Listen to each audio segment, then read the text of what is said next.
We're going live with this. It's wild. We have grown the business literally, guys, like 40x. This is insane. You guys execute, you move. We're going. It's like a rocket ship. What were the first things where you started putting wins on the board where it's like, okay, this is actually going to be something? We wanted fuel for the fire. Launch fast and iterate. It's like laser focused.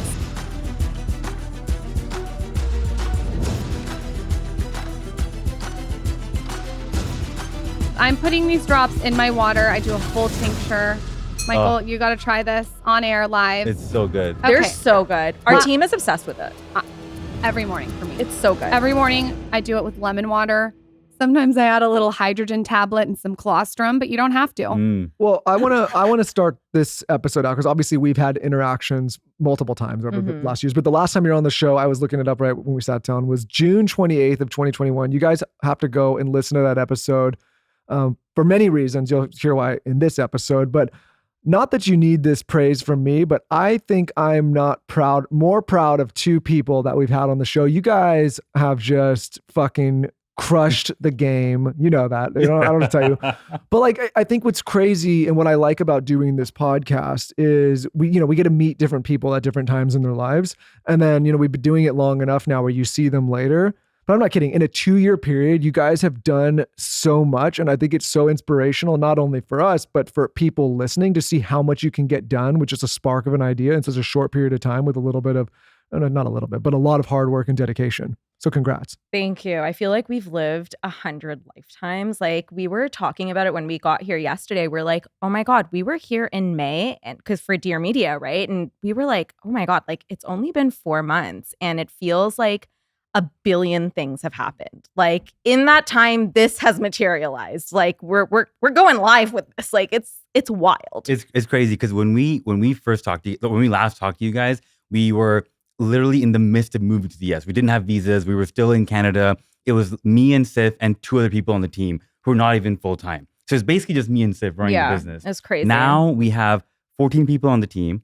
We have an office in LA. We have moved there full time. Yeah. We have 4 products. We've raised money, which you guys are been amazing investors of. We have grown the business literally, guys, like 40x the business. I love to hear that. In 2 years. It's insane. And we're going. It's like a rocket ship. How long have you guys been in business? Altogether now 3.5 years. 3.5 years. And what I find so impressive, and we can really hit on this, is your execution. You guys execute, you move, you sort of like don't sit still with your, it's almost like a tumbleweed. Can you guys talk about from when you were on the podcast with you and Siff as employees and 2 others to now with 13 employees? Talk about the evolution of that. And I really still recommend people go back and listen to that. And listen to this one, but then definitely listen to the other one. So I know that you guys have talked about this as well, but it's something that Nish and I really, really believe in, which is launch fast and iterate. And I think that's something that we have never been afraid to do is just go for it and do things. And we're not afraid to make mistakes and listen to our customers and iterate based on feedback. So I feel like we've just been really quick. Like we experiment with things all the time. We're constantly testing things. Like Nish comes from kind of a tech background, right? And so our company motto, I feel like, is A/B test. A/B test all of it. Yeah, I think we like prefer speed over everything right now, just in the early stages of the company. Like if we're not moving fast enough, like it drives everybody on the team nuts. And so what's been really important for us is like, okay, what product are we going to launch next? How are we going to execute on the marketing behind it? And the most important thing actually, guys, is we've been so focused. Like we have not strayed from the mission of the company one bit since when we talked about it 2 years ago. And we're doing more of the same thing than doing more of many things. So what I mean by that is like, until we are at the 1% of operating the business so I'll just give you an example. So until we are one of the 1% of people who are doing influencer marketing the best, we don't stop iterating on that. Until we're the best at Facebook ads, we don't stop iterating on that. Like we don't care about TV ads. We don't care about, big commercials until we're just the best at what we're doing today. And so we just try to achieving scale at what we're doing in the moment. I want to talk about a lot of this, and I think there's so many directions, but one thing I think so interesting about this conversation is we had documented on this show the initial conversation when you guys were just getting started. It's something that I wish that Lauren and I did more of in the early days. It's just like, I mean, we did some of it, but just, a lot. I wish we did a lot more because I think there's so many lessons and so much value for people that are thinking about getting started. And at a point, like so many people get overwhelmed thinking, hey, I have too little resources, or I don't have money, or I've never done this, or I've never tried.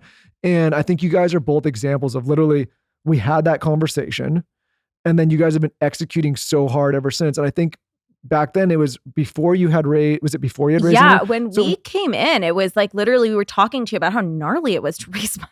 Yeah. And so I want to talk about that because I think, again, people think that they need to have all of these resources to get started, but you guys, we're doing a lot of stuff before you had that, and then you did it. So maybe talking about some of the early days of what you guys actually did, because I think it's a drastic change to where you are now from where you came from.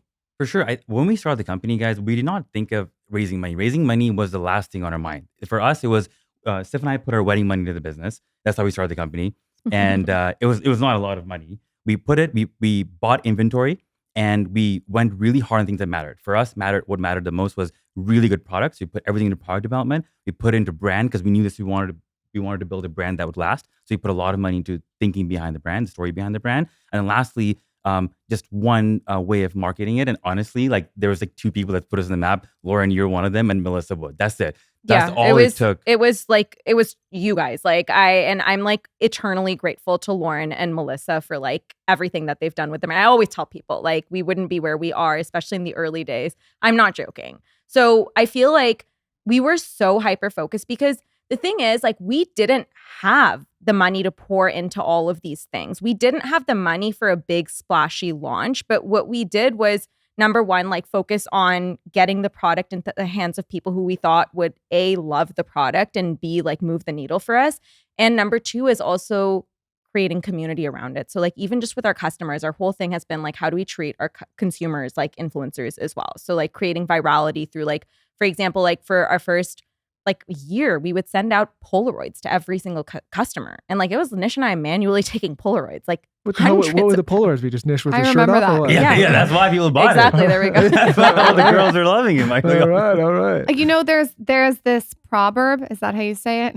I don't know. You probably said okay. proverb. Is it proverb? Yeah, it's proverb. Okay. You're good. Okay. Here comes another review. It says, if you chase two rabbits, you only catch one. And you guys are an example. Or you don't. I think it's if you chase two, you don't catch either. Yeah. Fuck. I don't even know. Okay, there's a proverb. Carson, double check that for me. But I think it's if you chase two rabbits, you end up catching none.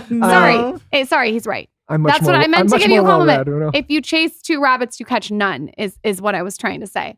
But you guys are an example. You've chased one and you've chased it hard, and that really shows. You see so many entrepreneurs now get so many different ideas and they try to do all these different things, and it's like too much. Carson gave me the thumbs up that I was right, but keep going. Okay, Michael was right. Just want another record. Anyways, but you guys have done the opposite of that, and you've done it so well. So I think that there's something to be said about, like Nish said, really focusing in. Can you talk about how you learn to have that focus? And is it a discipline that you do every day? Like, where does that focus come from? So at the end of the day, the goal is to build the biggest thing possible and as fast as you can, because we are all so excited to build. And we were thinking about this. We're like, well, in order to build the biggest thing possible, should we start Arrae, and then should we add on a second line of pet supplements to this? And then should we do, clothing? And then we were really thinking of all these options, and we're like, well, no, because if you were to do that, then you need more team members, and all of a sudden you get distracted. And we're having such a hard time even doing this one thing. Why would we do the second? And then in the process of thinking big, you realize the actual way to get to that end point of being as big as you want to be is actually focusing on one thing and doing it as well as you can. And what I would notice about myself is whenever I would go and speak to people who were doing, more things than I would be doing, that company was never bigger than my company. But the entrepreneurs would always speak as if they were doing more than me. And I was like, this doesn't really make sense. And then when I go speak to people who are actually doing it, they're just doing a few things, but doing it really, really well. And it's a matter of a little bit of experience, because just experience from working in other companies where we've just focused on very few things and done them really well. And also just like talking to other people it's just so blatantly obvious that the biggest companies have founders who are focused on nothing but just the company, and they don't need. It's more of an ego thing than it is like, oh, let me go and actually execute on the company.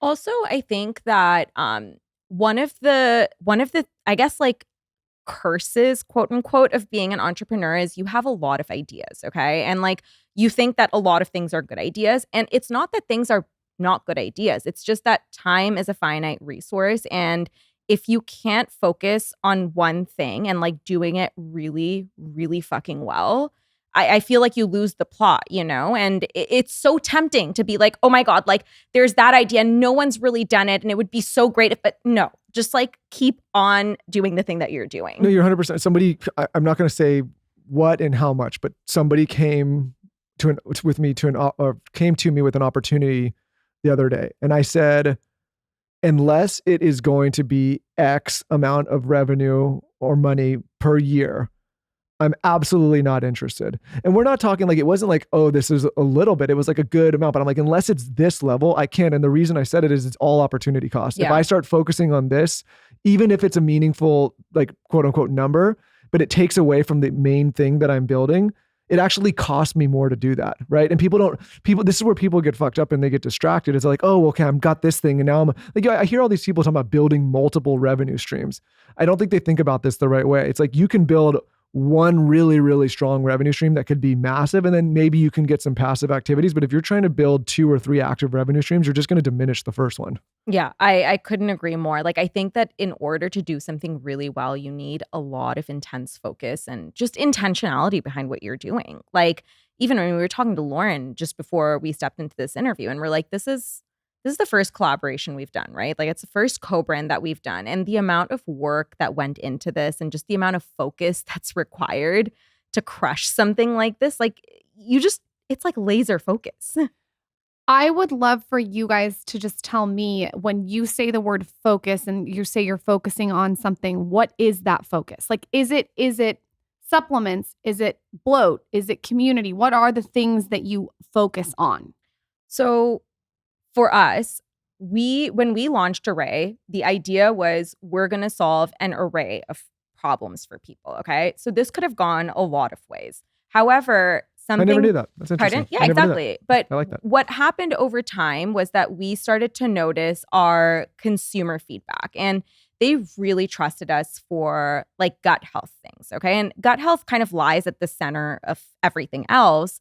But we were like, okay, we can do 600 supplements for different issues, or we can be the leaders in this particular category. So when you go to a CVS aisle, for example, you're seeing all kinds of crap there for like over-the-counter things for gut health / digestion issues. There's so much, and there's so much crap out there, literally. And so we were like, we want to be the brand that really solves this for people and be the leader here. So that, like, when we say focus, like, that's what we mean. That like we hone into that piece of feedback and like try to be the best at it. And just like one thing that happened actually, this was not the original route of the company. Mm-hmm. We started off and we were in the midst of building other products. And we actually had put in money into building other products when this came to us, this idea of like really just focusing in on gut health. And so, like, to the extent of talking about focus, Lauren, we literally have inventory of products sitting there, which we invested money into that we're never going to launch. And they're amazing products because it does not fit the focus of the company about what we believe in and the route that we decided to take instead. And this also actually just dives also into the way we structured our entire team. So we have this thing called the top 5, where every single person in the company is focused on 5 things for the entire month. And that way, like, everybody knows exactly what it is that they're working on, and in its order of priority. Literally, guys, you go and ask anybody in the team, hey, what are you working on? They will have things on a piece of paper, which is like numerically driven things that they can point to, being like, I'm working on this. This is going to result in this. And by the way, all of my team members, it ladders up to what I want to do. And why do I feel like that get Lauren's assets is on someone's list? Yes. Yeah, this is on 5 people's list. It is number 1. Get Lauren's assets. Why hasn't Lauren turned in TikTok? Where is Lauren's pictures? I'm actually dead, honestly. I will say though, that's about my Alexa. wife, I know she drives people nuts with this stuff, but she always I'll comes tell through in you- the end. I know. Go ahead with your top 5. I'll tell you in a second. Go ahead. She drives Okay. me nuts with it too, trust me. The reason we do top 5 is because usually people can only really get through 3 things, and these are really big things, okay? And the reason we have 5 is because we have 2 things that are stretch goals, and then the 2 things we put there because it gives us an indication of how much can this person do, and if there's 2 more things we want to do, why are we not able to do them? Do we need more people? Is it because the person who's in charge of them cannot do them? Is it because the organization is not set up to do so? It just also gives us visibility in the future, and this whole team, all of Arrae, is structured around this goal, and it's just so aligned, guys. Like the ship is moving together. Give us an example, if you can, of a couple of these things on someone's list besides Wrangle Lauren. So it can be something really simple, right? And we like break it down into micro goals. So for example, like we're doing our launch with like Butcher's Daughter, for example, right? So it could be like get all the assets out to Butcher's Daughter. That could be one for like our head of events, for example. Okay. Or like for another person, it could be like get every piece of asset to Lauren for approval first. Like it's like for my team, it's like specific things like that, right? And it's like typically like 5 things. Or like for me, it's like have a successful full launch, which means A, B, C, D, E. You know what I mean? So Yeah, it's but like, just to get deeper in that stuff, when you say have a successful launch, right? You're actually associating what the definition of a successful launch. So it means like, okay, whether it's selling through a number of units, whether it is becoming profitable on the partnership you're doing, how quickly do we actually want to sell through that? And then there's strategies associated to that launch metric that you want to do, which your team is also putting like numerical numbers behind. So it's very tangible exactly what they want to achieve. Drop the mic, Nish. Do you guys run your life like this, your personal life? yes, I have a top 5 for my personal life as well. Like every month I have a top 5 for my You know personal what's life. interesting about you two? Michael and I are polar opposites of brains. I'm way over this way and he's way over that way. But you two actually are, to me, similar. In this sense, so Nish actually taught me to be data-driven because by nature, I'm extremely creative and I veer more towards you, Lauren, where like I'm organized in the way that like there's like a method to my madness, but it's because of Nish, and we've been together for like 12 years now, that I'm able to think this way, where it's like there's like a lot of focus behind everything that I do. Like everything that I do in my life is like data driven now. And like I'm not naturally like Okay, that. but what does that mean in your personal life? Like, what do you mean it's data driven in your personal life? You mean like you setting goals of how much money you want to make? You setting goals. Nish is smirking. I want to understand how you apply all these practices to your personal life, because Michael's gonna like get a boner. He loves this shit so much. So for example, I was saying to Lauren, Michael, I think you'll be happy about this because I'm part of Dear Media. I was telling her that when it comes to my podcast, I'm a very data-driven person in the sense that I want to know what people want to listen to. Like, what are they interested in? And I get a hint of that by looking at my numbers. And so when I'm talking to my producer at the end of every month, I'm like, I need to know, like, what are my top performing episodes? Like, where are people putting their focus? And that's— What's your best episode?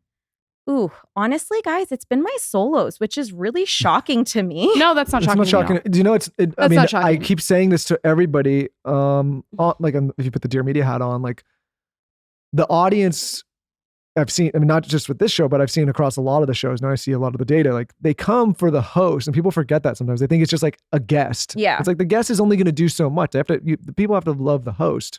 All right. Think you know diamonds? Probably not as much as you think. Over 1 billion years old, the natural diamond is still very much a part of the present. Our engagement ring, the gift from a partner, or the jewelry we buy to celebrate a win sparks a lot of joy, obviously. But did you know that the stone is connected to 10 million people around the world? So from Canada to Africa to Australia, the natural diamond industry has transformed local communities from which the diamonds originate with healthcare, education, and infrastructure over the last 2 decades. Each natural diamond promises a more sparkling future for generations to come. Discover so much more natural diamond truths at naturaldiamonds.com/thankyou. That's naturaldiamonds.com/thankyou.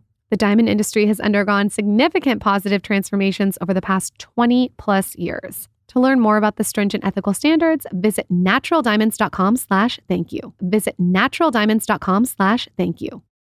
I have learned all about magnesium on this podcast, and it is really one of the most important supplements to take. And I've learned that through interviewing a lot of scientists, a lot of people who are in the supplement industry, and even Andrew Huberman. So if you're going to pick one, magnesium would probably be one of my top 3. So if you're going to pick one, I would say magnesium. I'm a big fan of magnesium. I like to take it at night. I find that it really helps support muscle relaxation, recovery, and also it just like calms my nervous system down. The one that I take is the Advanced Magnesium from JS Health Vitamins. I originally got introduced to it because I had followed Jessica, who owns it. She's an expert nutritionist forever, like probably for 10 years. And I invited her on the podcast, and she came on and talked about her specific magnesium that she has.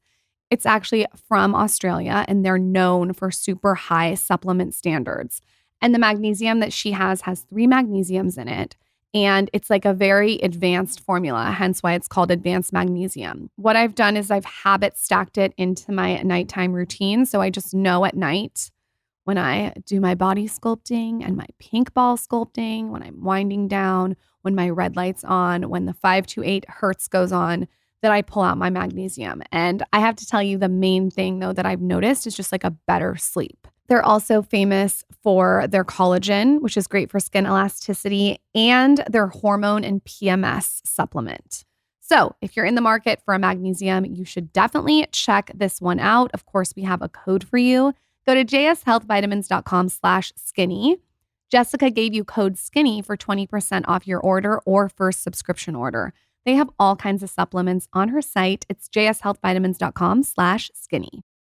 This episode is sponsored by eBay Authenticity Guarantee. With eBay Authenticity Guarantee, whether you're looking for a head-turning handbag or a watch that says it all, eBay has you covered. I am a fan of going on eBay and finding really great designer vintage coin purses or wallets. It's been like a thing that I've been doing, and I love using eBay because I know it's actually authentic. There are a lot of sites that are not authentic, and eBay is not one of them. They literally make sure you're getting the real deal. All you have to do is search, and you can just look for that blue check mark, and it will say authenticity guarantee. So it sort of like takes any pain points out of shopping for designer online.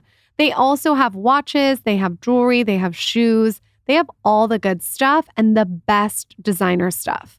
So I actually bought like a baby blue Celine little wallet situation. I use it as a handbag. Sometimes I'll put it in a big handbag. It's absolutely beautiful. It came in crisp, stunning condition, and I know it's real and it's authentic. Every stitch, sole, logo, and every inch of it, they're making sure it's the real thing for you. I also love how they're so committed to the process. Like they have meticulous experts who are so passionate about making sure that your goods are authentic. Ensure your next purchase is the real deal. Visit ebay.com for terms. That's ebay.com for terms. That's ebay.com for terms.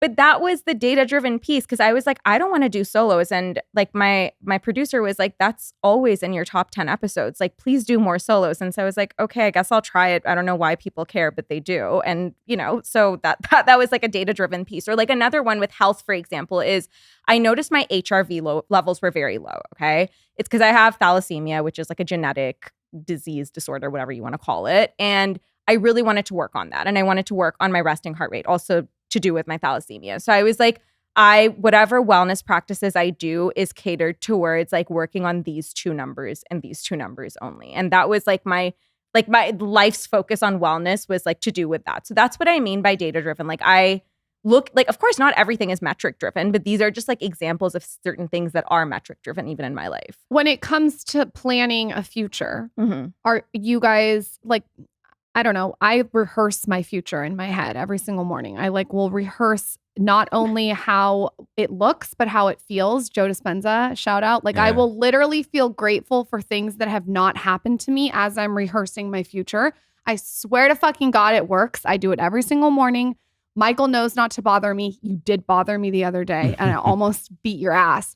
But Sorry, Well, do you guys have things that you do to really plan your future? You strike me as two people that do. You guys, I'm going to tell you guys the craziest story, okay? So it was a long road to get our US visa, okay? Like we're Canadian and it was just like long because of COVID. It was like a whole thing.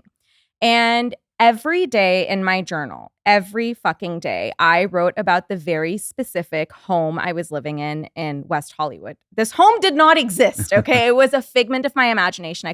I wasn't even legally in the country, but I was like, this is my house. It has this much natural light. This is what my kitchen looks like. This is my backyard. This is how my life is going to be. I'm going to wake up and I'm going to make coffee in this corner. Like it was so specific. Shit you not, the house that we live in, like I've looked at old journal entries and it's exact. So when like Lauren, you're talking about like, do you have specific ways of planning my future? No, I am psychotic because I'm a very visual person and I need to talk about how a place, that future kind of makes me feel, and I'm very granular. That's not surprising to me at all. I think I had a meeting with some of the team members at Dear Media early on. Mm-hmm.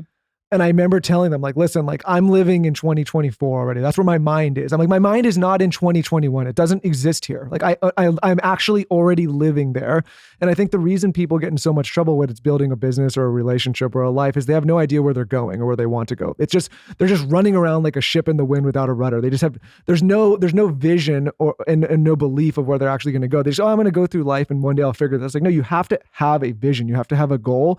And not only that, you have to actually in your brain see yourself already as that person living in that space. Easier said than done, because if you don't, you have nothing to aim for. Yeah. And that's where I think people get in trouble. It's like, if you don't, it's not even like, the people use that word manifestation. It's not manifestation. It's actually like the firm belief that you already are that thing living that way. And that's what gives you the target to get there. And I think like you have to have tangible practices that will lead you to that point, right? Like if, for example, like I'm manifesting a collaboration, like a co-brand collaboration, like I can't sit on my couch all day. Like there's shit I have to do in order to make that happen. Of course. This is where people really fuck up is they think it's just like they can manifest it in their mind. It's going to happen. It's like, no, you got to go do the shit. How did we even get, like, I can't remember the moment we decided to do this. What was this? So I actually remember very specifically like what kind of led to this. So it was I think it was our second call that we had. So once you guys invested, like we would have our calls every month. Which you don't need anymore. You're good. I mean, listen, you can reach out whenever you want, but you don't need it. You're good. I still remember that specific conversation where you were like, Siff, traditional influencer / brand partnerships are so boring. I feel like the future is brand and influencer co-brands. And I was like... This was 2 years ago? This was 2 years ago. I still remember it so clearly. I remember where I was sitting and I was like, she's fucking right. Like, we got to do a co-brand. And like, it had to be with you because I feel like our brands have like so much in common. When we were thinking of like who the Arrae girl is, like so much of you came into my mind because I was like, this is not just a wellness girl, this is someone who has a life outside of their wellness practices. Like that is our Arrae girl that like, yes, she has her morning routine. Yes, she cares about her lymphatic drainage and she cares about like her meditation or whatever, like mindfulness practices. But she's also someone who goes out to have a margarita at night or go out with her friends or like has like a life. Tonight. Us tonight. Exactly. And so like, I remember like it was that conversation that like really sparked it where I was like, this would be a really cool collaboration product. And I mean, I think we're both really about upgrading our morning routines. And I feel like this was just like the perfect product. Well, what I think is so great about Arrae is like, it's holistic, but it's not granola. Yes. And that's why I think it resonated with me is it's not so, I don't even know what's the crunchy? I don't know. Crunchy granola. It's not like simple and done before. Yes. But it's also, there's practices from traditional practices from a long time ago that you guys have pulled through. Yes. So, but it's fresh. Yes. And modern. Does that make sense? Yes. Yeah. It's kind of I'm not saying it eloquently. But. No, you are. And like that was the whole thing, that there was so much in holistic wellness, which was there as as answers to our day-to-day issues. But it was very convoluted and very complicated for consumers. Like personally for me, I remember when I got into like the holistic world, I was so overwhelmed, and there was no like simple chic. There was none of that, you know? And I remember going into like places like Sephora, and I was like, this is so easy for me to understand that I need this for my under eyes or my hyperpigmentation or whatever I have. And there was no answer like that in wellness, and let alone something that was like beautiful so people would actually want to use it. And I have a life, you guys. Like I want to eat the pasta, and I wanted like answers to not feeling like shit. And so it's crazy, guys. The level of unregulation in the supplement industry is just absolutely insane. And so, you know, even today, majority of these supplements, they don't work. They make crazy claims. Oh my God, the claims. Yeah, they're we saying saw things, one. Shit you not, it was for money manifestation. A money manifestation supplement. Literally. I swear I will send it to you guys it's afterwards. Crazy. We like circulated Our it next co-brand. It was like, Wait a minute. That's a good one to do with Michael. So what's an example of something that we should be like knowing? Okay, this is maybe not applicable to the regular person, but I'm gonna tell them about the crazy rhinos. Okay, Siff. So this is insane, guys. Okay, there's a product. We met this Chinese guy in one of the expos, and he's selling crazy rhino pills. These have pills, you guys heard of this? I don't know if you guys have heard of this, but Is this part of the rhino dick? this is for the Yes! rhino dick. Yes, Michael. Lauren, listen, I read far and wide. Don't Michael takes rhino dick. Michael, Carson, get rid of the rhino dick pills in my office. do not. I'm just kidding. Michael, this pill, okay, it cost them $2 to make. They only sell it at petrol stations. Okay, they sell it for $14. And this thing gives you an erection for 14 days. But hold on, they claim it does or it does? No, it actually does. And they say it's It all actually natural. Have you but tried hold it? on. No, No, I'm not trying you guys, they it. claim Are you it's on day 12? Hold on, let me tell you guys something. If I had an erection for 14 days, I would be freaking the fuck out. I'd be pissed off. I'd be That's like, kind of "Of course hot. you Let's would." go on a Of course- trip for 14 days. No, it would not be fun. I would. Wait, is it Viagra? It's actually No, so No, they guys- say it's all natural, but it's laced with Viagra. No, it's laced with like bad Viagra. It's laced with all, and then the ingredients on the back say all these different, like say all these natural Wait, things. hold on though. So you could be just an average Joe Yes. going to fill up your car at a Yes. petrol Yes. station. Yes. And you're like, hey, I'm going to try this rhino supplement. And Yes. the next thing you know, you're running around hard for 14, For 14 days. days is nuts. I would be having a And fucking the package meltdown. says nothing about Viagra, nothing about lace, whatever. It's laced with all kinds of shit. Literally, my friend told me that they come to the hospital because it's 14 days. Well, of course, we have to go pick up my kid at school. Yeah, I'd be like, hey, yeah, what is- exactly. And my friend had to cut the base of the dick to bleed them out so the dick would become soft again. It's crazy, and then stitch it back up. Oh, you know what I love about Michael? Wait I a will minute. say one thing I love about my husband. My husband eliminates all distraction. Like there's no rhino dick for him because he just does it. He's like a person, like a horse with blinders. He eliminates all distraction, so I don't have to worry about cutting no. a I hole think- in have your you- penis have you to ever let seen the the- blood come out. Have you ever seen that movie like Yes Man? Is that what it's called with Jim Carrey? Yeah. I'm the fucking opposite. I'm the no man. I think people don't say no enough. It's like at a certain Big point, compliment because going out to dinner after podcasting, guess what? With you two, excited. yeah, well, of We're course, I'm so No, I'm excited. excited. Like, with He you does two. not do this often. Let's go. because For to go, no, he'd be like, no. He No, was like but- so excited. He's like, Siff and Nish. Weston got in on it. Yeah. And the next thing I know, Weston's like, can I go? You break my I'm like, eardrum. oh my That's God. hilarious. So no, but here's the thing. In relation, I think this like wraps in everything. Again, I mean, I don't know about this horny rhino dick thing, but that if that's what it's called. But that seems extreme, and I would caution people against it. But I'm going to give you a little sprinkle. in Again, there. Cocktail. going back to focus, So that's a transition. I think that so many people just get distracted with so much shit in life and they can't focus on anything. And as soon as something gets tough or challenging, or as soon as something they get met with a speed bump, it's like in order to still feel like a success or feel like they're productive, they jump into that other thing to distract themselves from something that's either not working or something they shouldn't be paying attention For to. sure. And again, as a compliment, I think what's so crazy when I see what you guys are doing now compared to the last conversation is this has been so fast in such a short period of time. And I'm well aware of the resources you had. And I wanted to end that with asking you, after that conversation, what were the first things where you started putting wins on the board where it's like, okay, this is actually going to be something?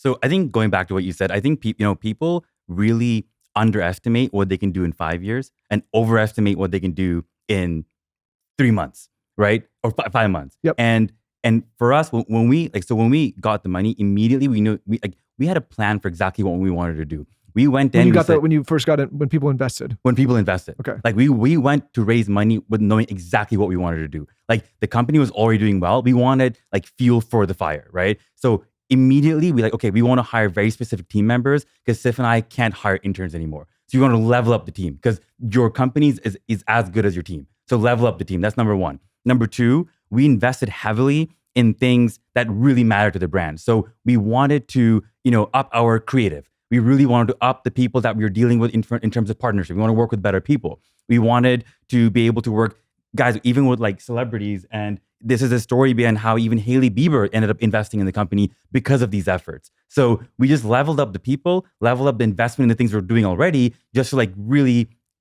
do better in those things. Yeah. So it sounds like when you got the capital, you knew specifically what you were going to use it for. And a lot of people just think, hey, I need money and then I'll figure it out later. Like you guys knew really ahead of smart. time. Yeah. And the thing is, guys, that like, I think a lot of people feel, again, that they need to raise all this capital to get a business started. I think with us, because we refrained from raising money for like a year and a half, okay? Like we were really, like we knew what was working in the business and what we needed to invest money into. And I think that for new founders, it's like, don't get distracted by those headlines about like who raised what. Like stay in your lane, really figure out what is resonating with your audience. And then when you're going out to raise, it's just better conversations. It's just so much easier. Guys, we have not even told anybody that we've raised money yet. There's we've not never a done single a headline about Nish and Siff, founders of Arrae, go and raise X amount of money. Like we've nobody's not ever even said that. put like Hailey Bieber is one of our investors. We could have, done like press around that. We just chose not to. And the reason is because we're thinking about it. We're like, if you announced it, what positive effect does it have on the business? Apart from making Siff and I look really, really cool, and like it obviously gets other investors really excited, but we care about the consumers. Like I feel like a lot of founders care about what the other founder community thinks of them. We care about what the consumers think of us. This is so true. I say something that I said behind the scenes on the podcast right now. I was talking to a PR company and they wanted me to do a dinner for influencers with my new product launch, which is what every founder does. Not shitting on it. I get it. You want to get all the influencers with the dinner. And this is actually going to pull back to the butcher's daughter. You want to get all the influencers out, sitting at the table, have the product, have them posted on Instagram and do a story. So basically the influencers are using you for free product in the dinner and to maybe get a brand deal. And then you're using the influencers to get social. And I said to the PR company, I don't want an influencer dinner. If I'm going to throw a dinner, I'm going to throw it for the community. I'm going to invite the community to come interact with the product. Because the community at the end of the day is, one, in my opinion, incredibly influential and it's way more organic. And I want to give back to the community. I would rather have a dinner with the people who have supported me. I'm not, to be honest, I really don't. I almost kind of think it's a waste of time to just placate to influencers because that's the box you're supposed to check. Which brings us to the Butcher Daughter event that we're doing. We are involving the community. Exactly. Which we didn't even have this conversation. We're just both on the same frequency of like, how can we do something that integrates the consumer? No, this is exactly like, I think part of the problem is that people that are running companies, many people just look at what other people have done. Like, okay, that's what I need to do to be successful. And they're not actually in touch with the person that they're actually trying to reach. Yes. And I think like this goes back to, you guys remember last year, there was like a de-influencing trend, right? Like where people were like, oh, like influencers, like just like people are pissed off. And I think the reason was because brands had poured so many marketing dollars into just influencer marketing that they had completely neglected their consumer. Yep. Also, remember, social media has changed. Like TikTok has democratized who the consumer, who the influencer is. Anyone's influential. Everyone's an influencer. Everyone's influential. So like, how can you not treat your consumer like an influencer? So I think for us, like it was really important for us to have something that involved our consumer because everybody says this, yeah, but we actually put our money where our mouth is, right? Like, yeah. Literally, made a lot of our budget. Yeah. A huge percentage of our budget. Chunk of our budget. Majority of the budget. It's not just budget though that you guys do, and it's not for me. It's not just budget. It's time. Yes. So For sure. like you know, if I get to meet someone in person, like I'll go an extra mile of sending them a card or a book. There's just ways to like serve the client. Agreed. And it is of course the budget, but what you guys also do well is putting in the time and the effort. Taking the Polaroid. I know you guys do events all the time. We're doing an event together for the community. I think like it is budget, but brands also need to realize that it's time and it's effort, and the efforts can't just be towards making money all the time. Yeah. Because here's what I've learned. People talk in person. I know people don't understand this, but people go to happy hour with their friends, and people's brands' reputations are on the line, in my opinion. And they're talking, kids, girls, whatever, are talking to each other, and they're talking about the brands offline. And I think that that's missed. And there's a missing piece to it. Yeah. I am someone who travels a lot, and I'm constantly trying to be healthy when I travel, but it is a struggle. But leave it to the Westin hotels to fix this issue. Okay, you guys, first of all, they have over 200 destinations around the world, and they're committed to all things wellness. So what they've done is they've made travel an opportunity to actually enhance your well-being. They have like this whole situation that's dedicated to move, eat, and sleep well. They even have a Westin workout fitness studio. It's equipped with state-of-the-art equipment, and you can customize your workouts while on the go. They have like Bala products that you can borrow during your stay. They really thought of everything. You can do your own thing in your guest room with workout and recovery gear. It's all available on demand through Westin's gear lending program. You should know they also have Eat Well. They have Westin chefs and craft design dishes to keep your well-being in mind. So they've really zoned in on portion control. They think about nutritional balance. They're just committed to helping you eat healthy, nourishing meals. And lastly, they have Sleep Well. This is all about recharging your body and mind with a restorative sleep. Westin's even has a renowned heavenly bed. So they really thought of all the things health and wellness wise at Westin hotels. There's amenities and offerings aimed to help you move well, eat well, and sleep well, so you can keep your well-being close while away. Find wellness on your next stay at Westin. All right, there is this sleep pack by Momentous. I heard about it from Andrew Huberman, and Michael started taking it. And at first I was like, okay, like this is Michael's like new thing. It is absolutely amazing for sleep.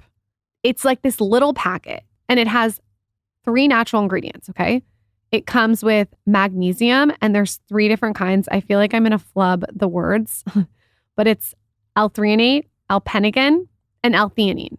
And basically everything in this little sleep pack is helped you to achieve a restful and rejuvenating sleep experience. The supplements that Momentous does are like 10 out of 10, and I tried it. I couldn't believe it. It was like my sleep was so deep, so I fell asleep faster. And also, this is so weird, but like the sleep depth was like a deep, deep sleep. I also felt like it really supported relaxation and like going into a sleep. So then we got to interview one of the founders of Momentous, and I found out that they are so meticulous and intentional when it comes to sourcing ingredients. Everything is third-party tested. So it's no surprise that someone like Andrew Huberman, that's really well respected in the supplement industry, is obsessed with the sleep pack. This is what I would try from Momentous. They have a lot of different products. I also like their creatine. They have like a collagen peptide, but you gotta try their sleep pack. I know you guys are going to DM me about it. Visit livemomentous.com/skinny and use code skinny at checkout. You get 15% off your first purchase. That's livemomentous, momentus.com/skinny. Use code skinny for 15% off your first order. I remember, again, like when we first started talking, Lauren, you were like, Siff, you know, I'm very much over brands just pouring all this money into just like influencer content. Like, why don't you focus more on content from your community? That's what I'm doing. And I was like, this is what I call like smart and like ahead of the curve, because you were thinking ahead before other brands were following suit. And like, I think, Lauren, something you've done really well is put your audience first. Like, you started doing it with your blog. I still remember where you were like, I follow girls within my community, not just other influencers, because I want to see what they're up to. And I think like that's the lens that brands need to think from, you know, like you need to know what matters to your consumers and how they can feel like they're a part of your brand too. I think brands are spent too much time focusing on how they can serve the influencer as opposed to the community. And to me, I actually think it's more valuable to see my product out in the wild and how people are really interacting with it than people that I have paid to do it. And I will tell you, my favorite content that I've ever seen posted is someone who bought my product and really loved it and went on stories or TikTok and talked about it. It's so much more rewarding to a founder, in my opinion, to hear a real, honest, authentic review of someone who's just fucking obsessed with the product than someone who's been paid to say it. And, you know, I think the focus with brands moving forward needs to be more on the people who have already bought from you and less on just putting budget towards influencers and throwing it at the wall and seeing what sticks. I couldn't agree more. There was a time in New York, so do you remember we were crossing the street and one of our customers in the car yelled out, was like, "Oh, cool. Oh my God, are you guys Nish and Siff from Arrae?" I was like, yeah. And then we freaked out. We were like, they were like, "We love your product." I'm like, "How do you know us?" They're like, "Is that Plenty of Fish?" Yeah. Oh my God, you look like him, but your muscles are so big. Wait, is it Plenty of Nish? It's Plenty of Nish. But you know, it came from Plenty of Fish. I came up with that name because I was like, this is hysterical. That's like, so you've got to funny. be Plenty of Nish. Maybe we need to do like a Plenty of Nish, like another Instagram account that's something funny. That's the next brand. Yeah, it is. It is.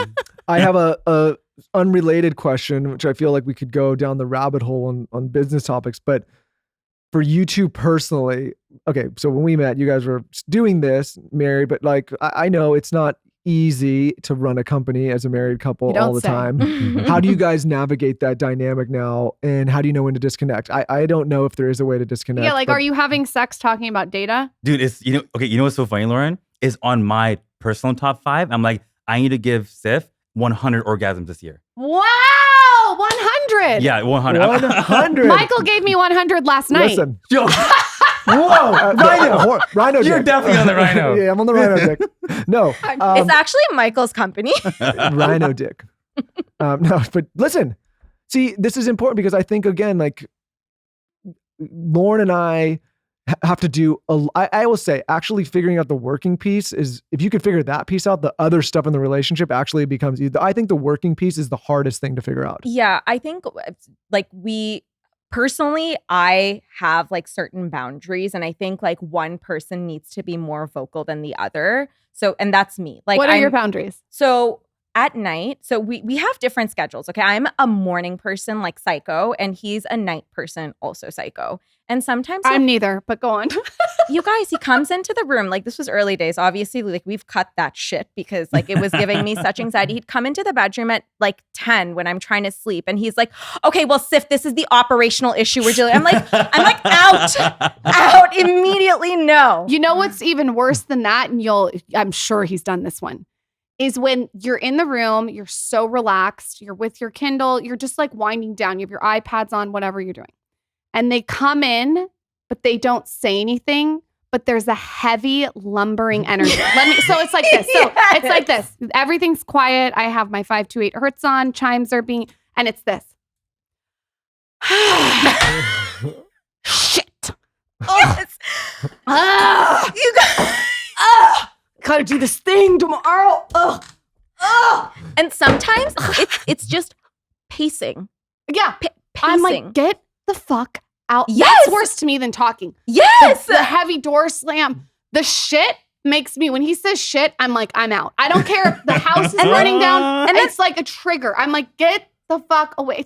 And he's saying shit because like he dropped the hanger on the floor. I'm like, get the fuck out of my room. Well, there's a bigger issue than the hanger, but There's clearly a bigger issue than the hanger. You guys, they want to talk. Like they want to talk. Like you're like trying to do something on your phone or something, and they're like, are you listening to me? We're going to have to turn down your mic on this episode. You're blowing out my eardrum. I'm not listening to you. I am not listening to you. So I have like boundaries where I'm like, no, when I'm in bed, we are not talking about work because it impedes on my quality of sleep. My deep sleep is interrupted, okay? Like I track that shit on my Oura ring, okay? The anxiety is not it. But what if he wants to talk to you? What if you want to talk to him about it in the morning? I'm not just going to wake him up at 6 a.m., which is when I'm up and he's snoring. being like, "Hey, Nish." He needs Nish. mouth tape. He's snoring. No, I'm not snoring, guys. Okay, This is guys. a lie. You I don't guys, know. I have a she's lying recorded about this voice note, swear on continuously. my life. It's breathing. I'm just breathing, Michael. No, we can't be breathing out of our mouth. Okay, Listen. well, We can't be breathing out of our mouth. fine. You're I not- have I'm to get you. gifting you Okay, mouth. fine. I Yeah, think I I need have mouse. some. Can I have some mouse? You have to sleep with mouth Okay, tape. fine. There's no mouth breathing. For real? There's no I've mouth learned breathing. sometimes in a No, marriage. I'll tell you offline. There's no mouth Okay, breathing. fine. All you Fine, have to fine. do to trigger your wife is just breathe. It's just how it Yes. goes sometimes. Yes. You're consistently triggered by my breathing. You guys, This is crazy. Well, if no, you're he mouth wouldn't breathing, I don't believe blame me. her. So I took voice note recordings of God, him this is snoring wild. in the This is wild. morning. Anyway, I'm not gonna wake him up when he's like, Just tape his mouth shut. Oh my God. So Yeah. you guys have the boundaries, but No, Michael, look, okay, yes, there's certain boundaries or whatever, but we are not plugging out from this, like our company. Like we are consistent. Let's just be real about this for a second, right? Like when things are going this fast, you're consistently in it. Me and Siff are so deep in this right now that we love it. Like we can't get enough. We are consistently rolling with adrenaline. Like we're in it full time. We're talking about this all the time, the good and the bad. But like our life has 10x in all aspects in the last 2 years. Like how can we not be happy about everything that's happening? well, this is I think an important topic because initially, like Lauren would try to, not to pick on you, Lauren, but you would try to do this thing where it's like we're going to separate the business part of our life from the personal part of our life, and I kept trying to say like the business is our life, and so is the person. It's all one big thing. The same parent. I think this is where couples need to really be thoughtful. Like when you decide to get with someone, are you aligned in the kind of life you want to live? Like I don't want to unplug all the time and talk about butterflies and rainbows and stuff like that. I want to talk about I the am not stuff talking that I'm about doing. butterflies and rainbows. But whatever you're bitch. no, but you know what I'm I saying? don't know what the Or fuck. I don't want to talk about what's going on at the PTA meeting at school. That's not the kind of dad I am. I want my kid to have a good time, but that's just not me. Like, so you have to find a person that's aligned in the life that you're building to be happy. So I think that when it comes to, so say for example, we have date night or like we have something that we're doing, which is like to connect with the two of us. If we're talking business at that point, like we're not talking about something that has like gone dreadfully wrong. Okay. Like if we're in the middle of a shitstorm, like we've been dealing with it all day, all week, all month, that time we'll still talk about the business if we need to, but it'll be like something we're excited about. Like, oh, like this is what I think will really move the needle for us next. Or like, this is the thing that I'm focusing on, which is like really exciting versus like the things that'll drain your energy. So I think like, even though the business is always top of mind, like I think certain things will just drain you of your energy because like, there's like operational shit going wrong all the time, Of course. But you guys both seem really aligned though with your overall vision, not just business. It sounds like your ambitions in life are aligned. Like Yeah. you want, For sure. you want For this, sure. absolutely. This nice woman, and I'm not going to put her on blast either, wrote me this message. I showed it to Lauren, and it was basically like, hey, I wanted to ask you, like, I'm in this relationship, and like she's super ambitious, but her partner's not, and like she wants this stuff, but he doesn't. And she says, "Is love enough?" And I just bluntly responded, I said, "Absolutely not. It's not. It's not enough. You're not It's gonna." not. I go, at some point, he's going to become resentful of your ambition, and you're going to Mhm. become resentful of his lack of ambition. Not that one's better than the other, but like that's. And I was like, it's just not going to work out. It's just you're not aligned in life. My trainer Brent told me that he has trained so many couples together. And he says that they either really thrive together because they're both on the same page about their fitness goals, or one gets in really great shape and the other one sits on the couch and drinks beers or watches reality television. And he says most of those marriages end up in divorce that he's seen. And I thought that was interesting because you could apply that to all aspects. everything. It's true what Michael's saying. You can get resentful if one of you is like so driven and wants this for the business, and the other one's like, I really just don't I think care. the same thing can happen with children. Say somebody wants to have 4 or 5 children and they want to raise a family and that's what they want to do. Another person's like, I really only want one. It's like you Complete disbalance. I think like that alignment is incredibly important. And I think like, your business, like what you want to do with your life, like that's pretty major. Like that's not just something to sweep under the rug. Like Nish and I are so aligned with like what we want to do, like in terms of like work, in terms of the vision that we have for our health, like the expectations that we have as like for like self-growth. And I think if you don't have that, like I don't know what you're connecting on. That's for sure. But Siff, also, I think one thing you and I do really well, especially more recently, is we have found things that bring us intense amounts of joy independently. Like both of us are so excited, completely independent of each other. That's healthy. To just like have a good time in our lives ourselves. Like for me, for me, that's been like getting a personal trainer and working out all the time. Like I cannot get enough of going to the gym for the 1 hour a day where we have a plan. I'm trying to, dunk right now. So like I have this whole thing that I'm trying to do. And it's like the most fun I'm having by myself. So that's one of them. The second one is like travel in general. Like Those are things we all do together. No, I know some of them we do together, but like it's just sometimes you also travel like I want to go to Toronto to hang out with my friends. You hate Toronto as an example. But, I don't hate Toronto. I'll go to Toronto alone. I don't care. I'm having a great time in Toronto. We just went to Toronto together. And you're complaining the whole time. Is that point? You're complaining the whole fucking time. Let's just, What is your interest outside of Nish? Read.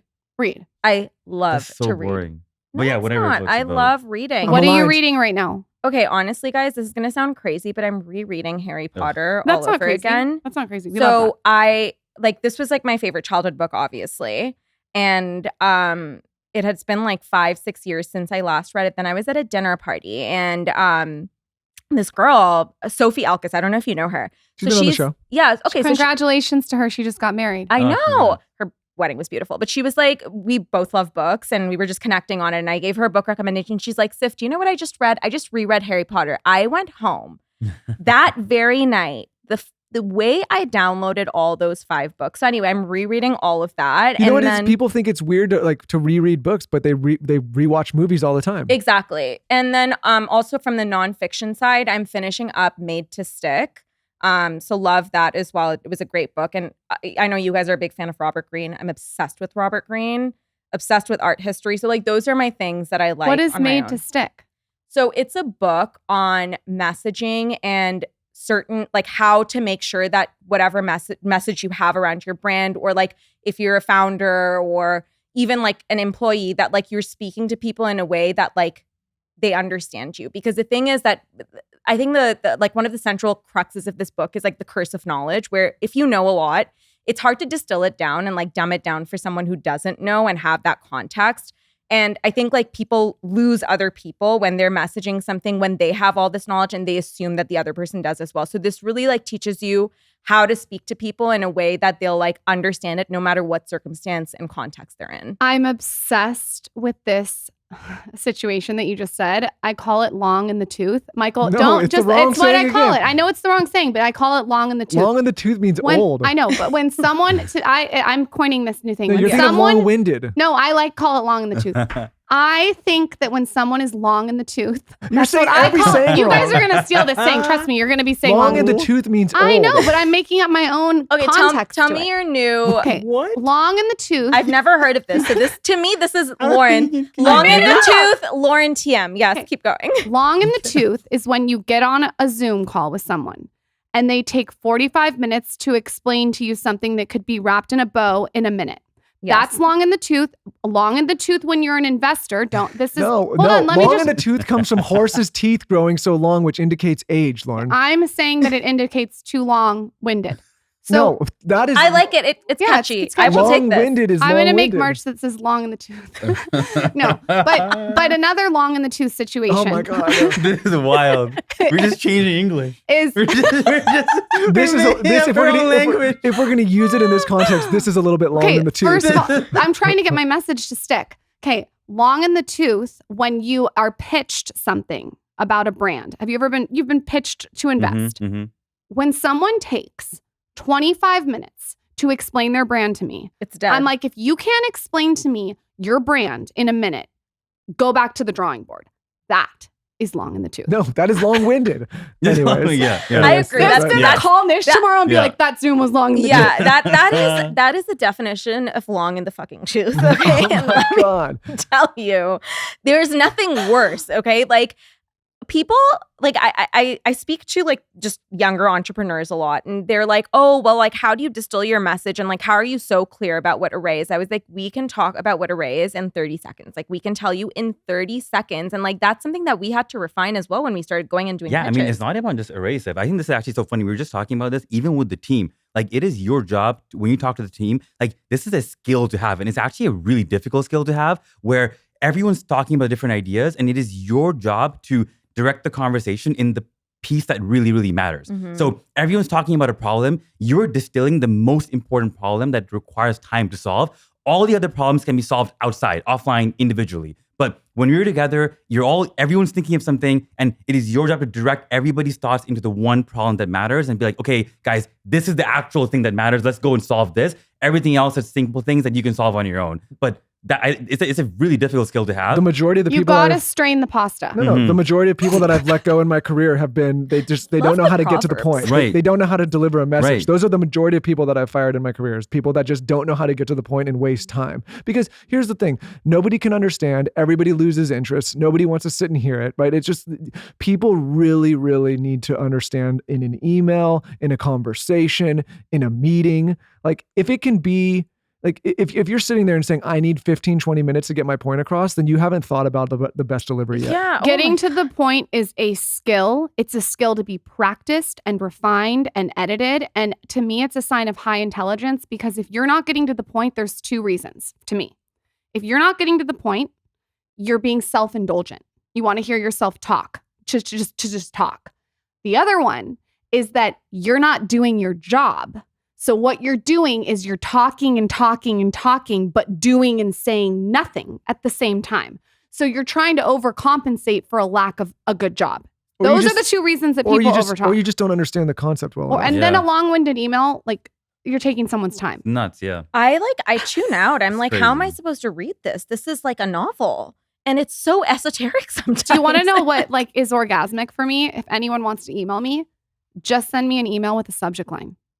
Love. Oh. Love. Oh, The dream. love your blog. Love Done. Layla.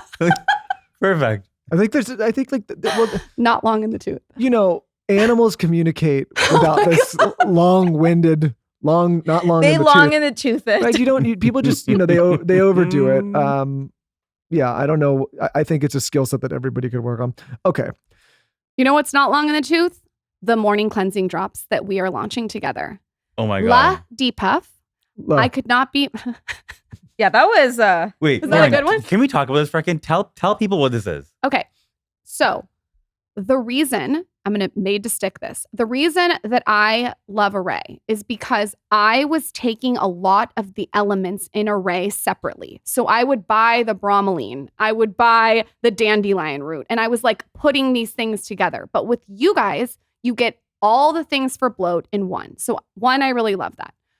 Two, I am a person that likes to sex up my water. I always have done this. You can go back to my blog like 13 years ago. I love adding to my water because I'm going to drink water anyway. So why not habit stack it with something that makes it better than it is? Optimization. And I have always wanted to do something for depuffing. I run Puffy, and the brands just merged. The synergy of it all, it's literally perfect. So we have a tincture launching. It's pink. It's beautiful. You just put a few drops in your morning water. You could add lemon if you wanted to. You could add it to a smoothie. You can add it to tea. It's delicious. And it's actually incredible because not only does it depuff because it has anti-inflammatory properties, it's also really rich in antioxidants. It also supports liver health, which is really like the center of detoxification in your body. So the number of benefits that this thing has, and if you start your morning routine off with it, it's just like it starts things off on the right foot. Like you're detoxing, you are de-inflaming. Is that a word? Yeah, you're kind of de-stressing the inflammatory markers in your body. And then it also actually really helps with bowel regularity and bowel movements. And the whole thing is done in tincture form, which is like really effective, easy mechanism to kind of get into your body. And the product tastes amazing as well. Yeah, I'm drinking it right now. Yeah, there we go. Is it bad I have it before we go to dinner? No, it's really good. It's good. It's really good. I like it when I'm hungover. I think it's great when I'm hungover. Mm-hmm. I have had it every single morning. I told you guys this off air. I have enjoyed it every single morning. I'm drinking it right now. I really like it in ginger tea. The taste to me has hints of raspberry, but it's very like herbal, which I like. Yes. Yeah. Mm-hmm. So it's not going to be some sweet sugar added bullshit, artificial, gross. And the ingredients are organic dandelion, organic lemon balm. We also have a little organic yellow dock, fennel extract, and organic raspberry leaf. And every single thing is designed to depuff, to debloat.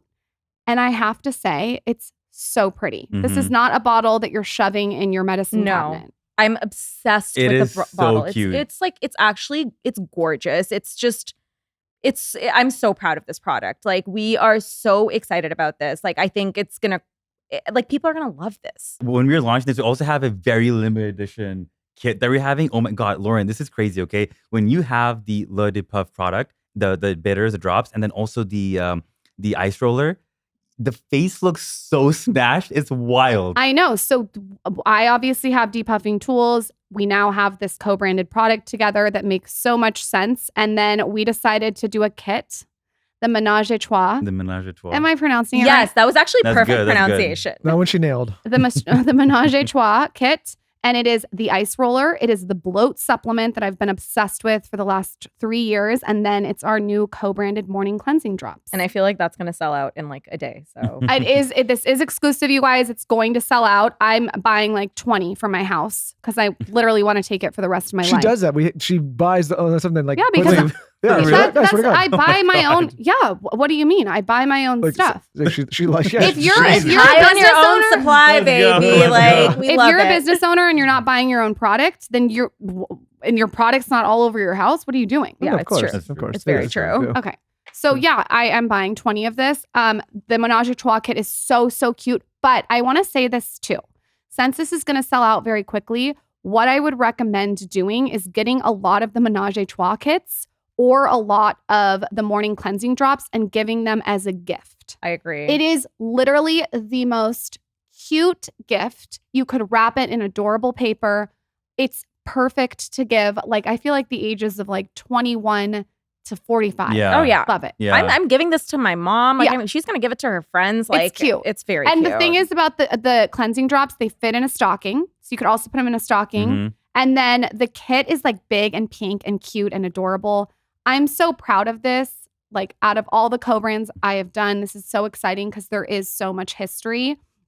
I'm such a fan of your brand and I'm so excited to be affiliated with it. Where can everyone shop the kits and the drops? Arrae.com. It's going to be at onarrae.com. You'll see the first thing on the website. And yeah, that's it. We're so excited. Congrats, guys. You guys can use code SKINNY for 15% off, arrae.com. And we'll be doing a lot of like social stuff so you can see what it looks like. It's very chic. And can we do a giveaway for one Yes, Menage a Trois? absolutely. Mhm. Okay. All you guys have to do is follow at arrae.co on Instagram and tell us what you want to hear more of. We'd love to know. Wellness, health, diet on my latest post at Lauren Bostic. Rhino dick, Rhino dick. Don't be long in the tooth. Thank you guys for coming on. Pimp yourself out and tell us where we can find your podcast, Siff. So all my social media is at Siff Haider, and my podcast is the Dream Bigger Podcast, part of Dear Media. That's right. You can find me wherever podcasts are found. And you? You can find me at Plenty of Nish. Not to be confused with fish. Not Nish. They're very different. With an underscore. I'm Yeah, mad but at it's the first whoever one that- owns. It's the first one that shows up. Plenty of But Fish. yeah, you can find me on Instagram, and that's where I'm most active, and TikTok. Thank you both. And also, Congratulations. just a note, I'm going on Siff's podcast right now. I don't know what she's going to ask me. It's Could going to get be wild. really fun. Yeah, You guys are so crushing it. Go listen Awesome. there. Appreciate Thank you you, both. guys. Thanks, guys.